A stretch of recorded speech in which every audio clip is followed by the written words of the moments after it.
ఈరోజు deputy CM మిత్రులు గౌరవనీయులు పవన్ కళ్యాణ్ గారు,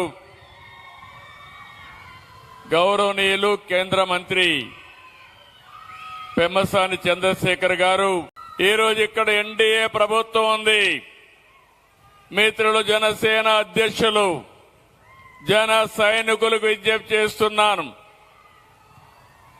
ఎప్పుడు కూడా పవన్ కళ్యాణ్ గారు రాష్ట్ర భవిష్యత్తు కోసం ఆలోచిస్తారు తప్ప వ్యక్తిగత ప్రయోజనాల కోసం ఆలోచించరు.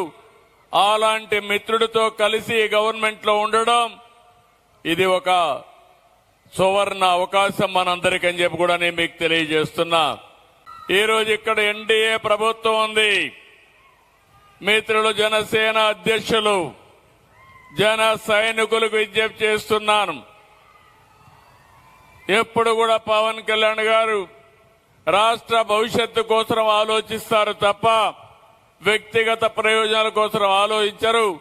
అలాంటి మిత్రుడితో కలిసి గవర్నమెంట్ లో ఉండడం ఇది ఒక సువర్ణ అవకాశం మనందరికీ అని చెప్పి కూడా నేను మీకు తెలియజేస్తున్నా.